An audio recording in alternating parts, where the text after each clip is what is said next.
बोलते हैं ना कि शेर थोड़ा सा पीछे हटता है, वो एकदम फिर झपट्टा मारने के लिए वो बोलते हैं, तो वो कहीं ना कहीं वो डाउन जो टाइम होता है ना, वो बहुत कुछ सिखा देता है। वो उसके बाद फिर एथलीट या कोई भी आदमी है वो कुछ अलग ही कर जाता है। इंडियन आर्मी न सिर्फ देश की रक्षा करती है बल्कि ओलंपिक जैसे खेलों के सबसे बड़े इवेंट में तिरंगे की शान बरकरार रहे इसका भी पूरा ख्याल रखती है। आज एथलेटिक्स में भारत का पहला ओलंपिक स्वर्ण पदक नीरज चोपड़ा ने दिलाया और 87.58 मीटर के स्कोर के साथ भाला फेंक में गोल्ड जीतते ही उन्होंने इतिहास रच दिया। अभिनव बिंद्रा के बाद ओलंपिक में स्वर्ण पदक जीतने वाले वह दूसरे भारतीय बन गए हैं। राजपूताना राइफल्स की शान नीरज चोपड़ा भारतीय सेना में सूबेदार हैं। 2016 में उन्हें नायब सूबेदार के पद पर जूनियर कमीशन्ड ऑफिसर के रूप में चुना गया था। अमूमन इंडियन आर्मी किसी खिलाड़ी को जवान या नॉन कमीशन्ड ऑफिसर के पद पर भर्ती करती है, लेकिन नीरज की काबिलियत के मद्देनजर उन्हें सीधे नायब सूबेदार के पद पर नियुक्त किया गया था। जब हम क्रिकेट या फुटबॉल की बात करते हैं तो आप 100 नामों के साथ आते हैं, लेकिन अगर हम भाला फेंक में कुछ नामों के बारे में पूछें तो क्या होगा? 130 करोड़ के देश में गिनी चुनी प्रतिभा ही है जो अंतर्राष्ट्रीय स्तर पर मेडल जीतने का सपना देखती हैं। 2016 में चोपड़ा विश्व रिकॉर्ड बनाने वाले पहले भारतीय एथलीट बने जब उन्होंने पोलैंड में अंडर 20 विश्व चैंपियनशिप में स्वर्ण पदक जीता।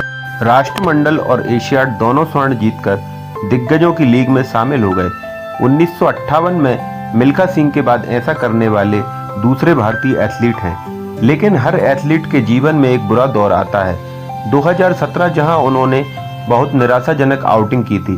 2017 में एक संक्षिप्त अवधि के लिए उन्होंने अपने सर्वश्रेष्ठ को बेहतर बनाने के लिए दुनिया के शीर्ष 10 भाला फेंकने वालों में शामिल होने के लिए संघर्ष किया। डाउन चलते हैं एथलीट, हमेशा से चल के नहीं रह सकता एथलीट, थोड़ा सा डाउन जाता है, लेकिन वो जो डाउन जाता है वो बोलते हैं ना कि शेर थोड़ा सा पीछे हटता है, वो एकदम फिर झपट्टा मारने के लिए वो बोलते हैं, तो वो कहीं ना कहीं वो डाउन जो टाइम होता है ना, वो बहुत कुछ सिखा देता है। वो उसके बाद फिर एथलीट या कोई भी आदमी है वो कुछ अलग ही कर जाता है। सिंपल जिंदगी थी और रोज सुबह जब पापा उठ के शेव करके खेत की तरफ निकल जाते थे, उस टाइम इतना पता नहीं था, लेकिन शायद वही सब देख के मेहनत करने का मतलब पता लगा। मैंने जब खेलना शुरू किया, मुझे कभी भी चोट लगती, कोई इंजरी आती या फिर मेरा रिजल्ट अच्छा नहीं आता था, तो फिर भी उनकी सपोर्ट मेरे साथ रही और वो एक ही बात बोलते थे कि बेटा तू बस मेहनत कर, बाकी सब कुछ हम संभाल लेंगे। शायद इसीलिए आज भी अगर कोई बुरा टाइम आता है तो पापा के साई को ही ढूंढता हूँ। आज उन्हीं के लिए मेरा डेडिकेशन, अपने अगले कंपटीशन में मेरा लुक। पापा जैसा शायद बन तो नहीं पाऊंगा, लेकिन उनके जैसा दिख तो सकता हूँ। आज भी उन्हीं जैसी की मेहनत कर रहा हूँ और बाकी तो वो सब कुछ संभाल ही लेंगे। नीरज चोपड़ा सोमवार की शाम तकरीबन 5:15 बजे एयर इंडिया की फ्लाइट से दिल्ली के इंदिरा गांधी इंटरनेशनल एयरपोर्ट पर लैंड करेंगे।